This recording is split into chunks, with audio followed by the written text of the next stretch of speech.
అనంత ఆత్మస్వరూపులైన మీ అందరికీ నా హృదయపూర్వకమైన ఆత్మ ప్రణామాలు మాస్టర్స్. దీనికి ముందు క్లాస్లో మనము భగవాన్ రమణుల గురించి, అలాగే గణపతి శాస్త్రి గారు వాళ్ళిద్దరి మధ్య జరిగిన కొంచెం సంవాదాన్ని మనం తెలుసుకున్నాము. అయితే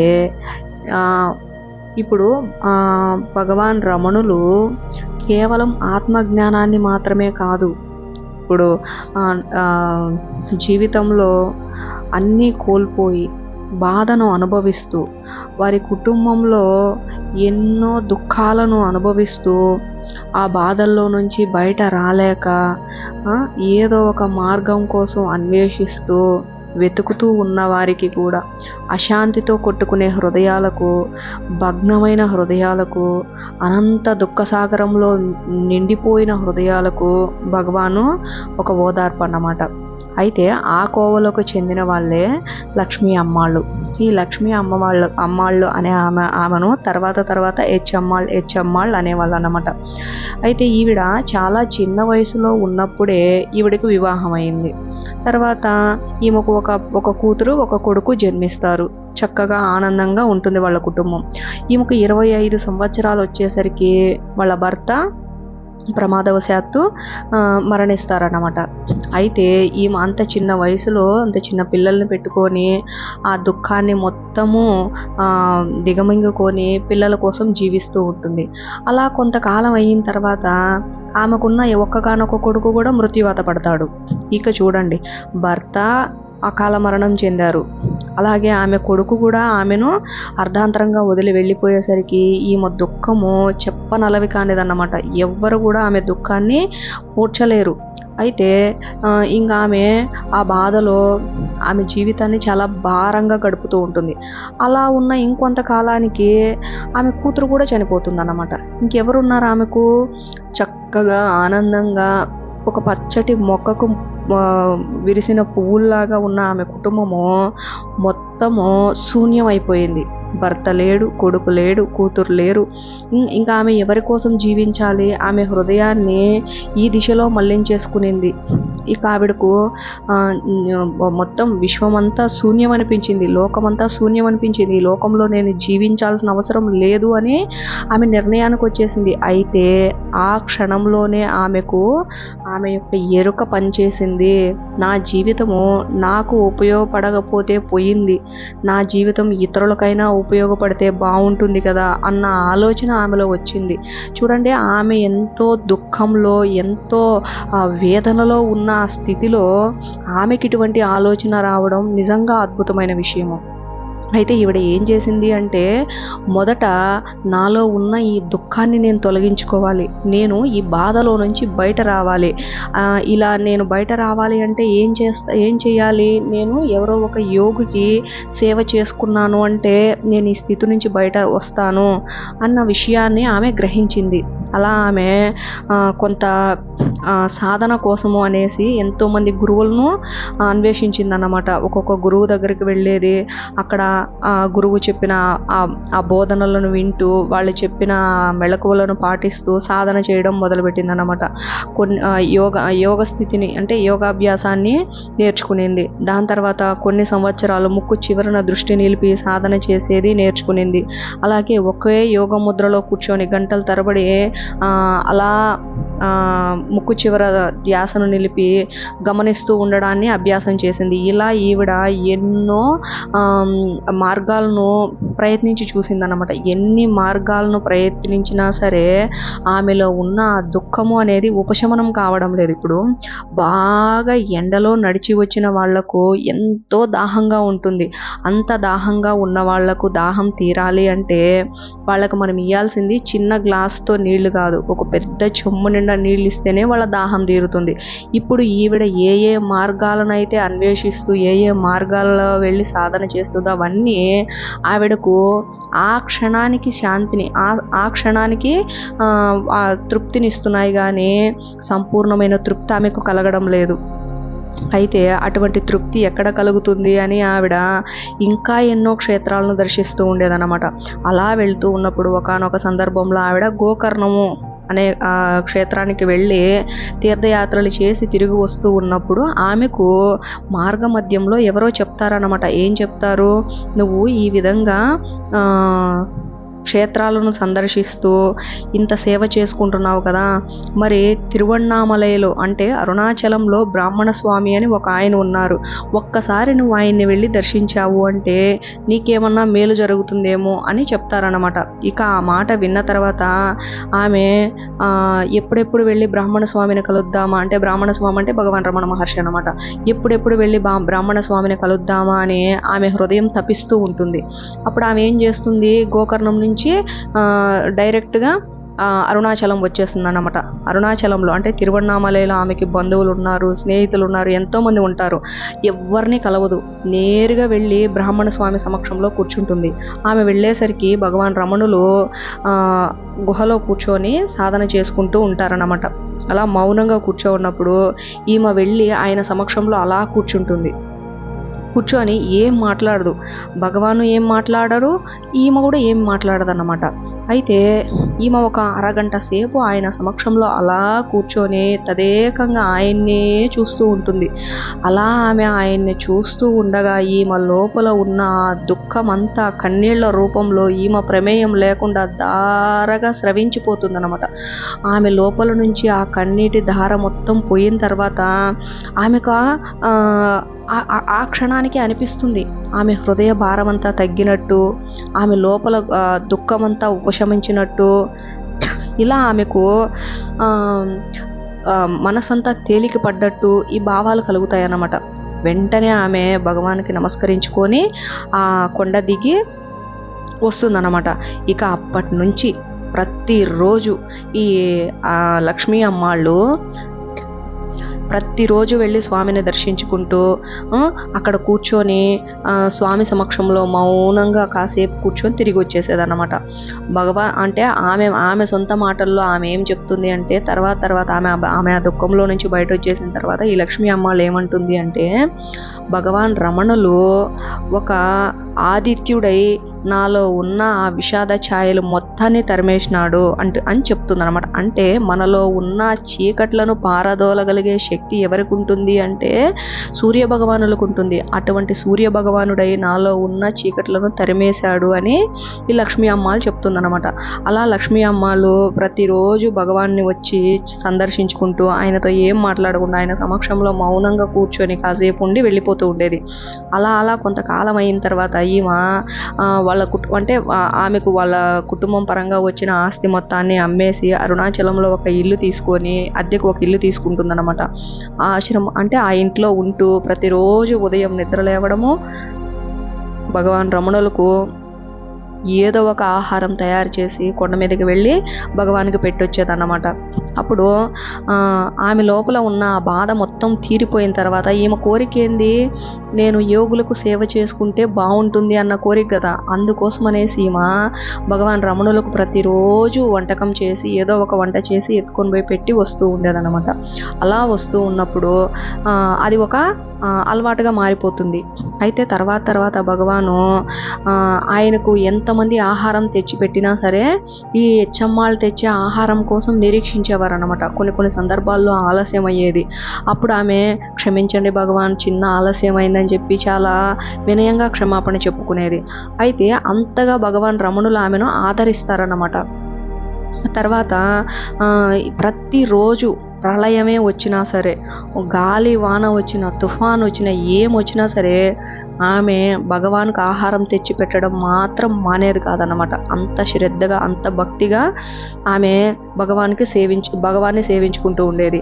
అప్పుడు కొద్ది రోజుల తర్వాత భగవాన్ రమణులు అనేదన్నమాట, నువ్వు ఎందుకో అక్కడికి వెళ్ళి ఉండడము, అక్కడ వెళ్ళి వండుకొని తినడము, ఇక్కడే మనతో పాటు అందరితో పాటు ఇక్కడనే తినొచ్చు కదా అంటే ఆమె చాలా వినయంగా, లేదు భగవాన్, నేను మొదటగా మీకు అంటే ఆమె ఎటువంటి భావంతో తెచ్చిపెట్టేది అంటే ప్రతిరోజు ఉదయం నిద్ర లేవగానే శుచిగా శుభ్రంగా స్నానం చేసేసుకొని వంట చేసేది. వంట చేసిన తర్వాత ప్రథమ వంటకం అందులో నుంచి మొదటి భాగాన్ని తీసి పక్కన పెట్టి అది ఎత్తుకొచ్చి భగవాన్ రమణులకు పెట్టేదన్నమాట. మిగిలిన ఆహారాన్ని అక్కడికి వచ్చే యాత్రికులకు, భక్తులకు ఆమె నివసించే ఆ గృహంలోనే ఒక అన్న సంతర్పణ లాగా పెడుతూ ఉండేది. ఆమెకు కలిగిన దాంట్లో ఎప్పుడూ దాన ధర్మాలు చేస్తూ ఉండేదన్నమాట. అలా భగవాన్ అడిగినప్పుడు ఇక్కడ ఉండొచ్చు కదా అన్నప్పుడు, లేదు భగవాన్, నాకు చేతనైనంత సాయం, నాకు చేతనైనంత సేవ నన్ను చేసుకొనివ్వండి, నాకు అక్కడ ఉండడమే బాగుంది అని చాలా గౌరవంగా చెప్తుందన్నమాట. అలా కొద్ది రోజులు భగవానికి ఆమె అలా సేవ చేసుకుంటూ ఉన్నప్పుడు ఈమెకు శేషాద్రి స్వామి కూడా పరిచయం అవుతారన్నమాట. ఈ హెచ్చమ్మాళ్ళు అంటే శేషాద్రి స్వామికి అపారమైన గౌరవము. ఎందుకు అంటే అంత బాధలో ఉండి కూడా ఆమె జీవితాన్ని అంతం చేసుకోకుండా, నా జీవితం నా కోసం కాకపోయినా ఇతరులకైనా ఉపయోగపడాలి అని ఆలోచించి, మీరు ఎన్నుకున్న మార్గము అమోఘమైంది తల్లి అని చెప్పేసి ఆమెను చాలా గౌరవిస్తారన్నమాట శేషాద్రి స్వామి. అలా ఒకరోజు హెచ్చమ్మాళ్ళు భగవాన్కి ఆహారం పెట్టి కొండ దిగి వస్తున్న సందర్భంలో చీకటి పడుతుంది. అప్పుడు శేషాద్రి స్వామి ఆమెకి తోడుగా వస్తారన్నమాట. ఆమె ఏ ప్రాంతంలో అయితే ఒక గదిని అద్దెకి తీసుకోందో అక్కడ ఉన్న వాళ్ళు అనేదన్నమాట, సేవ పేరుతో వీళ్ళు ఇలా చేస్తున్నారు, విచ్చలవిడిగా చేస్తున్నారన్న అర్థంలో వాళ్ళిద్దరిని తప్పుగా మాట్లాడినందుకు ఇక అప్పటి వరకు ఎవరితో మాట్లాడని శేషాద్రి స్వామి అక్కడ కూర్చొని 1 గంట సేపు అక్కడ ఉన్న వాళ్ళకి చాలా గంభీరమైన స్వరంతో అనర్గళంగా ఆత్మజ్ఞానాన్ని ఉపదేశించి, మీరు ఎప్పటికీ ఇలాగే ఉండిపోతారు అని వాళ్ళకి చాలా శుతిమెత్తగా తెలియజేస్తారన్నమాట. ఇక అక్కడ ఉన్న వాళ్ళందరూ క్షమాపణ చెప్తారు, మమ్మల్ని క్షమించండి, మమ్మల్ని క్షమించండి, అందరినీ చూసిన దృష్టితోనే మిమ్మల్ని చూసినాం మేము అని వెంటనే వెళ్ళి వాళ్ళ పాదాల మీద పడి ఆయన్ను క్షమాపణ కోరుకుంటారు. అయితే తర్వాత ఇక అక్కడి నుంచి భగవాన్ రమణుల దగ్గరకు ఈ లక్ష్మీ అమ్మాళ్ళు వెళ్ళి ఆహారం పెడుతూ వస్తూ ఉంటుంది కదా. అయితే ఒకరోజు ఈ లక్ష్మీ అమ్మాళ్ళు అంటే చూడండి, ఆమె మనసులో ఇంకా ఆ కోరిక చనిపోలేదన్నమాట. భగవాన్కు తెలియకుండా ఇంకొక కూతురును దత్తత తీసుకొని పెంచుకుంటుంది. అలా ఆ కూతుర్ని పెంచి పెద్ద చేసిన తర్వాత ఆ కూతురికి పెళ్లి చేస్తుంది. పెళ్లి చేసిన తర్వాత ఆ కూతురికి ఒక కొడుకు పుడతాడనమాట. ఈ విషయాలు ఏమీ లక్ష్మీ అమ్మాళ్ళు భగవాన్తో చెప్పదు. అయితే కాలగర్భంలో ఏమేమి ఉంటాయి అనేది ఎవరికి తెలియదు కదా. తర్వాత కొడుకు పుట్టగానే మళ్ళీ ఆ పెంపుడు కూతురు కూడా చనిపోతుందన్నమాట. ఇక మళ్ళీ ఈమెకు దుఃఖం మొదలవుతుంది. ఇక ఆ బాధను తట్టుకోలేక ఆ కూతురు చనిపోయింది అన్న టెలిగ్రామ్ తీసుకొని భగవాన్ రమణుల దగ్గరకు వస్తుంది. ఇలా చేశాను భగవాన్, నేను నా కూతురుకు పుట్టిన కొడుకు పేరు కూడా రమణ అని పేరు పెట్టాను నేను. అయితే ఈరోజు ఆ కూతురు కూడా నాకు దూరం అయింది అని చెప్పేసి ఆమె వచ్చి భగవాన్ సమక్షంలో ఆమె బాధను చెప్పుకున్నప్పుడు ఇక్కడ భగవాను నువ్వు ఎందుకు ఇలా చేసినావు అని ఆమెని ఏమీ ప్రశ్నించలేదు. అయితే ఏమి తెలియని చిన్న పిల్లాడిలాగా ఆమెతో పాటు కూర్చొని ఏడుస్తాడన్నమాట. ఆమె ఏడుస్తూ ఉంటే ఆమెతో పాటు భగవాన్ కూడా కూర్చొని ఏడుస్తూ ఉంటారు. అంతగా ఆమెకు ఓదార్పునిస్తారన్నమాట. అలా ఈ లక్ష్మీ అమ్మాళ్ళ జీవితంలో ఉన్న ప్రారబ్ధ కర్మను ఈ పెంపుడు కూతురు రూపంలో పూర్తిగా అనుభవించేస్తుంది. ఈ విషయాన్ని తెలుసుకున్న భగవాను ఆమె చేసిన పనికి ఆమెను మందలించకుండా ఆమె బాధను తగ్గించడానికి ఆమెతో పాటు కలిసి దుఃఖిస్తారన్నమాట, బాధపడతారు. తర్వాత అలా ఆమె వాళ్ళ కొడుకు అంటే వాళ్ళ మనవణ్ణి తీసుకొని ఆమె జీవితాన్ని వృద్ధాప్యంలో కూడా ముందు ఎలాగా చేస్తుందో అలాగే చేసుకుంటూ ఉండిపోతుందన్నమాట. తర్వాత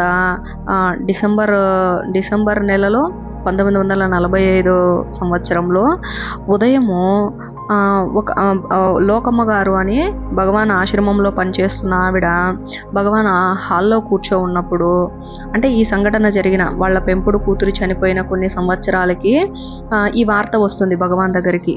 ఇలా లక్ష్మీ అమ్మాళ్ళు శరీరము వదిలిపెట్టేసిందంట, ఆవిడ చనిపోయిందంట అని భగవాన్కి చెప్తారనమాట. ఆ మాట వినంగానే భగవాన్ కొంచెం బాధపడుతూ ఆయన అలా ధ్యానంలోకి వెళ్ళిపోతారు. ఎందుకు, ఇప్పుడు భగవాన్ ఉండేదేమో అరుణాచలంలో. అయితే ఈ లక్ష్మీ అమ్మాళ్ళని అప్పుడు వాళ్ళ మనవడు ఎక్కడ ఉన్నారు అంటే వాళ్ళ కూతురు పెంపుడు కూతురు ఉన్న గ్రామానికి వెళ్ళి ఉండింది ఆవిడ కొంతకాలము. అక్కడనే ఆవిడ శరీరాన్ని వదిలిపెట్టేస్తుంది అనమాట. అయితే ఇక భగవాన్ ధ్యానంలో కూర్చుంటారు. ధ్యానంలో కూర్చొని ఆత్మస్థితిలో ఈ లక్ష్మీ అమ్మాళ్ళతో సంభాషణ జరుపుతూ ఉంటారనమాట. ఏమని, తర్వాత ఈ లక్ష్మీ అమ్మాళ్ళు మళ్ళీ జన్మ తీసుకోవాలనుకుంటుంది అన్న విషయాన్ని ఈయన తెలుసుకొని దానికి లక్ష్మీ అమ్మాళ్ళకు అంగీకారాన్ని తెలియజేసి ఆమె ఆత్మను తృప్తిగా పంపించేసి తర్వాత కళ్ళు తెరుస్తారు. అప్పుడు అక్కడ ఉన్న వాళ్ళని అడుగుతారనమాట. అంటే అక్కడికి వెళ్ళి వచ్చిన వాళ్ళని అడుగుతారనమాట. అయితే ఏం చేశారు ఇప్పుడు ఆమె ఆమె ఆమె అంత్యక్రియలు ఎక్కడ చేశారు, ఎలా చేశారు అని అడిగినప్పుడు అక్కడికి వెళ్ళి వచ్చిన వాళ్ళు చెప్తారు, ఆమెను ఇక్కడనే దహనం చేశారు. ఆమె అస్థికలను మాత్రం వాళ్ళ స్వగ్రామానికి తీసుకెళ్ళేసి అక్కడ సమాధి కట్టి ఆ సమాధి మీద తులసి మొక్క పెట్టి ఆమెను గౌరవించారు అని చెప్తారన్నమాట. తర్వాత వాళ్ళ లక్ష్మీ అమ్మ వాళ్ళ బంధువుల్లో కొంతమంది ఆమె ఇంతకాలము ఏ సాంప్రదాయాన్ని అయితే పాటించిందో ఆ సాంప్రదాయాన్ని ఇక మీదట మేము కొనసాగిస్తాము అని చెప్తారన్నమాట. అంటే ఆ కైంకర్యాలన్నీ మేము నడుపుతాము అని చెప్పిన తర్వాత భగవాన్ రమణులు వాళ్ళకి ఏమి చెప్పకుండా మీకు ఎలా మంచిది అనిపిస్తే అలాగే చెయ్యండి అని చెప్పేసి మౌనంగా ఉండిపోతారన్నమాట. అయితే ఒకానొక సందర్భంలో భగవాన్ రమణులు ఈ లక్ష్మీ అమ్మాళ్ళ గురించి అక్కడ ఉన్న ఆయన భక్తులతో చెప్తారు. ఏమని చెప్తారు అంటే, ధైర్య సాహసాలు కలిగిన ఒక స్త్రీ ఎలా ఉంటుంది, నా జీవితం నాకు మాత్రమే, నా కుటుంబానికి మాత్రమే అనే స్వార్థంలో ఉన్న ఈ లోకంలో నా జీవితం నాకు మాత్రమే కాదు ఎంతోమందికి ఉపయోగకరంగా ఉంటుంది. నా జీవితంలో ఇంత సంతోషాన్ని, నా అనుకున్న వాటన్నింటినీ పరమాత్మ తీసేసుకున్నాడు అంటే ఏదో ఒక అర్థాన్ని నా జీవితానికి పెట్టుంటాడు. ఏ అర్థం లేకుండానే నీ భూమి మీదకైతే వచ్చుండను అన్న జ్ఞానాన్ని తెలుసుకున్న లక్ష్మీ అమ్మాళ్ళు ఆ సత్య శోధన మొదలుపెట్టింది అని ఆమె గురించి చాలా గౌరవంగా చెప్పేవారు అన్నమాట భగవాను. అలా భగవాన్ సమక్షంలో అలా పువ్వులాగా విరబూసి ఆమె సుగంధాలను ఆశ్రమం అంతా వ్యాపింపచేసి అందరికీ ఒక ఆదర్శంగా నిలిచి చివరకు ఆమె శరీరాన్ని వదిలిపెట్టేసిన అద్భుతమైన మహాత్మురాలు ఈ లక్ష్మీ అమ్మాళ్ళు అన్నమాట. ఇలా భగవాన్ సమక్షంలో ఎంతోమంది తరించిపోయి ఆయన సేవలో ఆయన సేవలో తృప్తి పొంది శరీరాలని వదిలిపెట్టేసిన వాళ్ళు ఎంతోమంది భక్తులు, ఎంతోమంది ఆయనకు ప్రియమైన ఆప్తులు ఉండేవాళ్ళు అన్నమాట. అయితే ఇప్పుడు చూడండి, భగవాన్ చాలా చిన్న వయసులో ఆ కోవలోనే భగవాన్ను ఈ దేశస్తులు మాత్రమే కాదు, దేశ విదేశాల వాళ్ళు కూడా వచ్చి భగవాన్ను సేవించుకునే వాళ్ళు అన్నమాట. ఆ కోవలోనే హంప్రిస్ అనే ఈయన చూడండి, ఇప్పుడు భగవాను అరుణాచలం వదిలి ఒక్క అడుగు కూడా బయట పెట్టలేదు. ఆయన చిన్నతనంలో అరుణాచలం వచ్చారు, అప్పటి నుంచి అరుణాచలాన్ని ఒక్క రోజు కూడా వదిలి బయటకు వెళ్ళలేదు. ఆయన దినచర్య ఏంటి, ఆయనకు శక్తి ఉన్నంత కాలం ప్రతిరోజు అరుణాచలానికి గిరిప్రదక్షిణ చేసుకునేవారు. అలా మిగిలిన సమయంలో అలా సమాధి స్థితిలో ఉండేవారు. అంతేగాని ఆయన ఎప్పుడు కూడా వెళ్ళి ఉపన్యాసాలు ఇవ్వడం కానీ, స్పీచ్లు ఇవ్వడం కానీ, ఆ గ్రామానికి వెళ్ళి ఎలా చేయడం, ఈ గ్రామానికి వెళ్ళి ఇలా చేయడం, వాళ్ళని మార్చాలని ప్రయత్నించడం, వీళ్ళని మార్చాలని ప్రయత్నించడం ఎప్పుడు ఎక్కడా చేయలేదు భగవాన్ రమణులు. ఆయన సిద్ధాంతం అంతా ఏంటి అంటే, నేను మారాను అంటే నా ద్వారా ఎంతోమంది మారుతారు అన్న ఒక సిద్ధాంతాన్ని ఆయన పట్టుకున్నారు. నేను బాగుండాలి అంటే నేను ఎవరు అనేది తెలుసుకున్నాను అంటే నేనే అంతటా ఉన్నానన్న సత్యాన్ని నాకు అర్థమైన రోజు నేనేం చేయాల్సిన అవసరం లేదు, జరిపించాల్సిందంతా పరమాత్మే జరిపిస్తూ ఉంటాడన్న సత్యాన్ని ఆయన పట్టుకున్నారన్నమాట. అయితే ఇక్కడ చూడండి, ఎక్కడో అరుణాచలంలో ఉన్న భగవాన్ రమణుల దగ్గరకు దేశ విదేశాల నుంచి ఈ రోజుకి కూడా రమణాశ్రమాన్ని దర్శిస్తూ ఉంటారు. ఎంతోమంది విదేశీయులు సంప్రదాయ వస్త్రాలను ధరించి అలా వచ్చి మౌనంగా భగవాన్ యొక్క సమాధి అంటే ఆ బృందావనం దగ్గర కూర్చొని అలా ఆయనను ధ్యానించుకుంటూ ఉండిపోతారన్నమాట. అంతటి శక్తి, అంతటి కీర్తి, ఆయన యొక్క తపస్సు ఎంతగా వ్యాపించిందో చూడండి.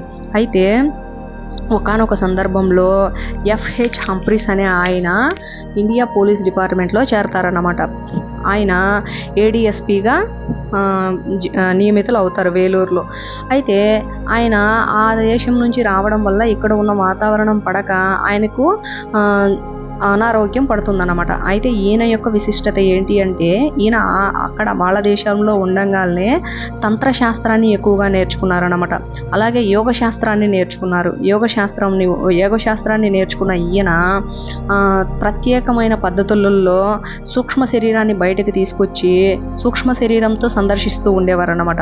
ఈయనకు తెలుగు సరిగా రాదు, కానీ భారతదేశంలో ఉన్న ఏదో ఒక భాష నేర్చుకోవాలి అని ఈయనకు ఒక కోరిక ఉండింది. అయితే ఈయన వేలూరులో కదా ఉద్యోగంలో చేరాలి, అక్కడ ఎవరో ఒక మంచి గురువు ఉంటే బాగుంటుంది అని ఈయన సూక్ష్మ శరీరంతో వెళ్ళి అలా సందర్శిస్తూ ఉంటారనమాట. అలా చూసినప్పుడు నరసింహయ్య గారు అని ఒక ఆయన ఆయనతో ఈయనకు శిష్యరికం కంటే ఆయన దగ్గర ఈయన శిష్యరికం చేయాలని నిర్ణయించుకుంటాడు. తర్వాత ఈయనకు జ్వరం తగ్గిన తర్వాత వచ్చి ఉద్యోగంలో చేరిన తర్వాత వెతుకుతాడనమాట నరసింహయ్య గారు ఎక్కడ అంటే, ఈయన సూక్ష్మ శరీరంతో చూశారు కదా, అప్పుడు వచ్చి ఆయన్ని వెతికినప్పుడు ఆయన దగ్గరకు వచ్చి నేను మీ దగ్గర శిష్యరికం చేయాలనుకుంటున్నాను అని అడుగుతారనమాట. దానికి నరసింహయ్య గారు సరే అలాగే అని చెప్తారు. తర్వాత ఈ హంప్రీస్ నరసింహయ్య గారి దగ్గర సేవ చేసుకుంటూ ఉద్యోగం చేసుకుంటూ జీవిస్తూ ఉంటారు. అయితే ఒకరోజు ఈ హంప్రీస్ గారు అడుగుతారు ఎవరిని, నరసింహయ్య గారిని, ఇక్కడ మీకు తెలిసిన మహాత్ములు ఎవరైనా ఉన్నారా అని అడుగుతారనమాట. దానికి నరసింహయ్య గారు నాకు ఏ మహాత్ములు తెలియదు, నాకు ఏమి తెలియదు అని చెప్తారనమాట. అయితే హంప్రీస్ గారు ఆయన అడుగుతారు, నరసింహయ్య గారికి చెప్తారు, నేను ఈరోజు ఉదయం నిద్రలేచే ముందు నాకు ఒక కళ వచ్చింది, ఆ కళలో మీ గురువు గారంట నేను ఆయన్ని సందర్శించాను అని చెప్పినప్పుడు ఈ నరసింహయ్య గారికి కొంచెం ఆలోచనలో పడతాడు అన్నమాట, కొంచెం తికమక పడతాడు. ఏంటి నీకు కళలో నా గురువు కనిపించినాడా అని చెప్పినప్పుడు అప్పుడు హంప్రీస్ గారు చెప్తారు ఏమని, నేను మొట్టమొదటిసారి ఈ దేశంలో ఉద్యోగం చేయాలని వచ్చినప్పుడు రావడము నాకు ఈ వాతావరణం పడక నాకు కొంచెం అనారోగ్యమైంది. అలా నేను అనారోగ్యంతో మంచం మీద ఉన్నప్పుడు నా సూక్ష్మ శరీరంతో వచ్చి నేను మిమ్మల్ని దర్శించినాను, కాబట్టి డైరెక్ట్గా నేను మీ దగ్గరకు వచ్చి మీ శిష్యరకం చేస్తానని చెప్పాను. అదే స్థితిలో నాకు ఈరోజు ఉదయం కూడా నాకు మీ గురువు గారిని నేను దర్శించుకున్నాను అని చెప్తారనమాట. అయితే ఈయన ఈ విధంగా తికమక పెడుతూ రకరకాలుగా ప్రశ్నలు అడుగుతూ ఉండేసరికి నరసింహయ్య గారు ఏమంటారు అంటే, ఆయన దగ్గర ఉన్న కొన్ని ఫోటోలను తీసుకొచ్చి చూపిస్తారనమాట.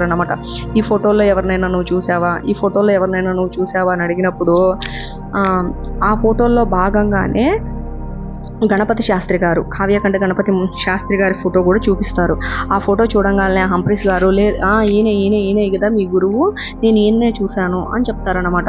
అప్పుడు నరసింహయ్య గారు ఆశ్చర్యపోయి, అవునా ఈయన మా గురువేను, అయితే ఈయన నీకు కల్లోకి వచ్చారా అని అడుగుతారనమాట. అవును నాకు ఈయన కల్లోకి వచ్చారు అని చెప్తారు.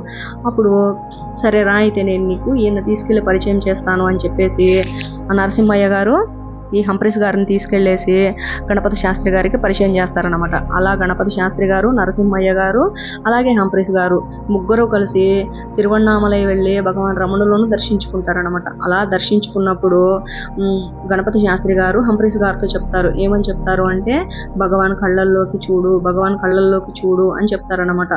ఇలా హంప్రీస్ గారు వెళ్ళి అలా భగవాన్ రమణ మహర్షి సమక్షంలో కూర్చున్నప్పుడు ఆయనకు తెలియకుండా ఆయన లోపల ఎన్నో రకాలుగా పరిగెడుతూ ఉన్న ఆయన మనస్సు పగ్గాలు ఒక్కసారి తెగిపోయి అలా నిశ్చలమైపోతుంది. మనస్సు బుద్ధి పరిపరి విధాలుగా వెళుతున్న బుద్ధి ఏమీ ఆలోచన లేకుండా ఏ దిక్కుతోచలేని స్థితిలో ఉన్నట్లు అలా నిశ్శబ్దమైన శూన్యంలో ఉండిపోతుందన్నమాట.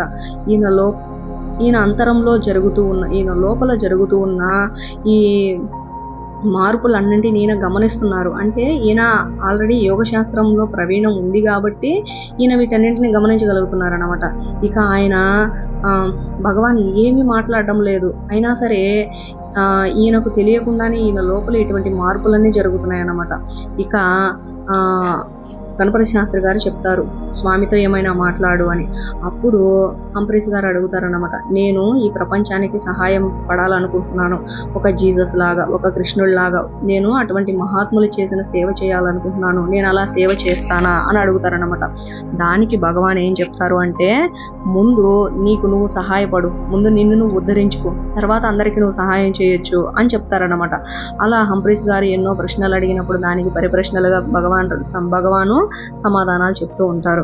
తర్వాత ఆ సందర్భం అయిపోయిన తర్వాత మళ్ళీ ఎవరూ లేకుండా హంప్రీస్ గారు ఒక్కరే భగవాన్ని కలవడానికి వస్తారన్నమాట. అలా వచ్చినప్పుడు కూడా భగవాన్ ఆయన్ని గుర్తుపట్టి ప్రేమగా దగ్గరికి తీసుకొని ఆయన కుశల ప్రశ్నలు అడిగి ఆయనకు ఆహారం పెట్టి ఆయన తిన్న తర్వాత ఆయన్ను పంపిస్తారు. మళ్ళీ మూడోసారి వస్తారు హంప్రీస్ గారు. అలా వచ్చినప్పుడు మండు ఎండలో కాళ్ళకు చెప్పులు లేకుండా కాళ్ళు బొబ్బర్లు రేగిపోతున్నా సరే అలాగే నడుచుకుంటూ కొండ మీదకి ఎక్కొస్తారనమాట. అప్పుడు భగవాన్ అది చూసి ఆయన లోపలికి పిలిచి ఆయన అప్పటిదాకా పడిన ఆ కాళ్ళ మంటలు, కాళ్ళ బొబ్బర్లు, ఆ బాధ మొత్తాన్ని అలా చూపు ద్వారా భగవాన్లోకి తీసుకుంటారు. అంటే ఈయన ఇంత శ్రమపడి ఇంత కష్టంతో నన్ను చూడ్డానికి వచ్చారు కదా అనేసి ఆయన యొక్క ఆ బాధ మొత్తాన్ని భగవాన్ తీసుకునేస్తారనమాట. తర్వాత ఉన్నట్టుండి ఈయనకు కాళ్ళు మొత్తం చాలా చల్లగా అయిపోయి ప్రశాంతంగా అనిపిస్తుంది. వెంటనే ఆయనకు అర్థమైపోతుంది నాలో ఉన్న బాధ మొత్తాన్ని భగవాన్ స్వీకరించారు అన్న విషయము. తర్వాత నువ్వు చాలా చాలా దూరం నుంచి వచ్చావు కదా, అందులో ఆహారం కూడా తిన్నట్లేదు, రా నువ్వు తిందు అని చెప్పేసి లోపలికి తీసుకెళ్ళేసి భగవాన్ కూర్చోబెట్టుకొని ఆ భగవానే స్వయంగా హంప్రీస్ గారికి వడ్డించి తినమని చెప్తారనమాట. అయితే ఆయనలో ఉన్న అద్భుతమైన ప్రేమతత్వాన్ని చూసిన హంప్రీస్ గారు భగవానికి పూర్తిగా దాసోహం అయిపోతారు. అలా హంప్రీస్ గారు తిన్నంత వరకు ఉండి, ఆయన తృప్తిగా తిన్నంత వరకు ఉండి ఆయనకి కొసరి వడ్డించి ప్రేమగా వడ్డించిన తర్వాత ఇక ఆయన నేను తిరిగి వెళ్ళిపోతున్నాను, నేను వెళ్ళొస్తాను, మళ్ళీ ఒకసారి వచ్చి మిమ్మల్ని కలుస్తాను అని చెప్పేసి హంప్రీస్ గారు చెప్పినప్పుడు భగవాన్ చెప్తారు, చాలా శుతిమెత్తగా చెప్తారన్నమాట. నువ్వు ఇక మీదట ఈ తాంత్రిక శక్తుల్లో చిక్కుకోవద్దు, వాటిల్ని వదిలిపెట్టేసేయి అని చెప్తారన్నమాట. ఆ మాట వినంగానే హంప్రీస్ గారికి అర్థమైపోతుంది, ఎవరైనా సరే రమణ మహర్షి సమక్షంలోకి వచ్చారు అంటే వారి యొక్క జీవితము భగవానికి తెరిచిన పుస్తకం లాంటిది. ఈయన దగ్గర ఎవరు ఏది దాచిపెట్టలేరు. ఎవరికి ఏది సరికాదో దానిని వాళ్ళలో నుంచి తొలగించేసి వాళ్ళని ఆత్మజ్ఞానం వైపు తిప్పగలిగిన శక్తి ఈ మహాత్ముడికి ఉంది అన్న విషయాన్ని హంప్రీస్ గారు గ్రహిస్తారన్నమాట. తర్వాత ఆయనకు నమస్కారం చేసుకొని ఇక అక్కడి నుంచి వెళ్ళిపోతారు. అలా భగవాన్ బోధామృతాన్ని చవి చూసిన ఈ హంప్రీస్ గారు ఉద్యోగానికి రాజీనామా చేసేసి ఆయన దేశం వెళ్ళిపోయి ఒక క్యాథలిక్ చర్చిలో, రోమన్ క్యాథలిక్ చర్చిలో ఒక మత సన్యాసిగా అయిపోయి ఆయన ఒక గురువుగా ఎంతోమంది శిష్యులను తయారు చేస్తారన్నమాట. అలా హంప్రీస్ గారి జీవితాన్ని భగవాన్ రమణుల సమక్షంలో తరింపచేసుకుంటారు. ఆ తర్వాత హంప్రీస్ గారి తర్వాత భగవాన్ని దర్శించడానికి వచ్చిన ఇంకొక విదేశీయుడు, యూరోపియన్ నుంచి వచ్చిన ఒక ఆయన పాల్ బ్రంటన్ అన్నమాట. ఈయన ఒక ఫోరం అనే ఒక పత్రికలో ఒక రైటర్గా పనిచేస్తూ ఉంటారు. అయితే ఈయనకు మొదటి నుంచి, అంటే ఆయన చిన్నతనం నుంచి ఒక గుప్తమైన, ఒక రహస్యమైన విద్య ఏదైనా ఉంటే దాన్ని అభ్యాసించాలనే కోరిక ఉండేదన్నమాట. అది ఎక్కడ దొరుకుతుంది ఆయన వెతికినప్పుడు ఆయనకు భారతదేశంలో అయితే దొరుకుతుంది. ఎందుకు అంటే అక్కడ భారతదేశంలో ఎంతోమంది మహాత్ములు, మహర్షులు, యోగులు, పీఠాధిపతులు ఎంతోమంది ఉంటారు. ఇటువంటి వాళ్ళ దగ్గరికి వెళ్ళామంటే నాకు ఇటువంటి రహస్యాలు దొరుకుతాయి అని చెప్పేసి ఆయన భారతదేశానికి వస్తారన్నమాట. అయితే ఈ హంప్రీస్ గారికి, ఈ బ్రంటన్ గారికి హంప్రీస్ గారి ద్వారా భగవాన్ రమణుల గురించి తెలుస్తుందన్నమాట. అప్పుడు ఈయన ఏం చేస్తారు, భగవాన్ రమణ మహర్షిని వెతుక్కుంటూ అరుణాచలం వెళ్తారు. ఈయన ఎవరు, బ్రంటన్ గారు ఏ సర్చ్ ఇన్ ఇండియా అని, అంటే ఒక book, A search in secret of India అనే ఒక బుక్ను రాస్తారనమాట. ఈ బుక్లో భగవాన్ రమణ మహర్షి గురించి అద్భుతంగా రాస్తారనమాట. ఆ బుక్ చదివిన ప్రతి ఒక్కరూ వెళ్ళి భగవాన్ రమణ మహర్షిని దర్శించుకోవాలి అన్న కోరిక కలిగే విధంగా ఆయన యొక్క శక్తి గురించి, ఆయన తపోశక్తి గురించి, ఆయన ప్రేమతత్వం గురించి, ఆయన మౌన వ్యాఖ్యల గురించి అంత స్పష్టంగా రాస్తారన్నమాట. ఆయన ఇచ్చే ఆత్మజ్ఞానము ఇంకెక్కడ దొరకదు అని కూడా రాస్తారన్నమాట. అటువంటి అద్భుతమైన విశేషాలు నా బుక్లో రాయడం ద్వారా దేశ విదేశాల్లో ఈ బుక్ చాలా ఎక్కువగా అమ్ముడుపోవడం ద్వారా భగవాన్ రమణ మహర్షి యొక్క కీర్తి దిశలా వ్యాప్తి చెందిపోతుందన్నమాట. అయితే మొట్టమొదటిసారి బ్రంటన్ గారు రమణాశ్రమానికి వచ్చిన సమయంలో రమణ మహర్షి మౌనంగా శాంతంగా కూర్చొని అలా చూస్తూ ఉంటారు. అప్పుడు బ్రంటన్ గారు వచ్చి భగవాన్కి నమస్కారం చేసి ఆయన ఎదురుగా కూర్చుంటారనమాట. అలాగే అక్కడ చాలామంది భక్తులు ఉంటారు. అయితే వాళ్ళందరినీ చూసిన భగవాన్ రమణులు అందరినీ ఒకే చూపుతో చూస్తారు. అయితే బ్రంటన్ గారు ఏం చెప్తారు అంటే, నేను మొట్టమొదటిసారి భగవాన్ని చూడంగానే ఆయన వైపు నుంచి కళ్ళు తిప్పుకోలేకపోయాను. ఆయన నుంచి ఏదో ఒక అద్భుతమైన కాంతి నన్ను చుట్టేసినట్టు అనిపించింది. ఆయన ఉనికి ఒక జీవ నదిలాగా నా పక్క నుంచి ప్రవహిస్తున్నట్టు అనిపించింది. నన్ను నా లోపల ఉన్న ఆలోచనలు అంటే ఆయన ముందు రోజు రైల్లో వస్తున్నప్పుడు చాలా పెద్ద చిట్టా తయారు చేసి పెట్టుకుంటారన్నమాట. ఈ ప్రశ్నలు అడగాలి, ఈ ప్రశ్నలు అడగాలి అని చెప్పేసి. ఆయన చెప్తారు ఆయన మాటల్లో, నేను ఎన్ని ప్రశ్నలు అడగాలని ఎంత పెద్ద చిట్టా తయారు చేసి పెట్టుకున్నానో, నేను భగవాన్ సమక్షంలోకి వెళ్ళేసరికి నా మనసే మూగపోయింది. నేను ఏమీ ఆయన్ని అడగలేకపోయాను. నా మనసులో ఉన్న ప్రతి ఒక్క ఆలోచన, నా మనసులో ఉన్న ప్రతి ఒక్క సందేహము అలా గాలిలో ఎగిరిపోయాయి అని ఆయన చెప్తారన్నమాట. అలా ఈ బ్రంటన్ గారు భగవాన్ సమక్షంలో ఆయన ఎంతో శాంతిని, ఎంతో జ్ఞానాన్ని పొందుకుంటారన్నమాట. తర్వాత ఆయన బ్రంటన్ గారు భగవాన్ రమణ మహర్షి సమక్షంలో ఉండి ఆయన ఏమేమైతే నేర్చుకున్నారో అవన్నీ ఆయన రాసిన పుస్తకంలో వివరిస్తారన్నమాట.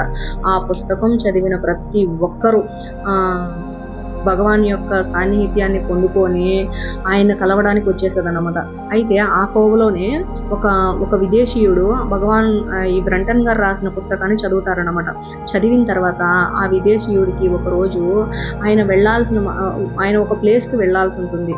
వెళ్ళాల్సిన ప్లేస్కి ఈయన వెళ్ళలేకపోతారు. అప్పుడు మార్గం తప్పిపోతారన్నమాట.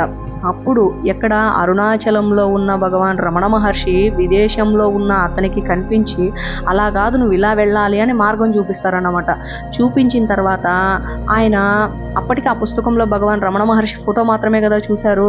అప్పుడు ఆయన ఆశ్చర్యపోతాడు, ఈయన నాకు మార్గం చెప్పారేంటి, అసలు ఏంది ఇది అని చెప్పేసి తెలుసుకోవడానికి అరుణాచలం వచ్చిన తర్వాత భగవాన్ రమణ మహర్షి అలా నిశ్చలంగా హాల్లో కూర్చోంటారన్నమాట. వెంటనే ఆయన వెళ్ళి భగవాన్ పాదాల మీద పడి, నేను ఇలా నా దేశంలో ఉన్నప్పుడు మార్గం తప్పిపోయినప్పుడు నువ్వే నన్ను గైడ్ చేసినావు, అలా కాదు ఇలా వెళ్ళాలి అని నువ్వు నాకు చెప్పావు అని చెప్పినప్పుడు అక్కడ ఉన్న వాళ్ళందరూ ఆశ్చర్యపోతారు. భగవాన్ ఎప్పుడూ ఇక్కడి నుంచి కదిలింది లేదు, ఈయన అక్కడికి వెళ్ళి ఈయనకు మార్గం ఎలా చెప్పారు అని ఆశ్చర్యపోతారన్నమాట.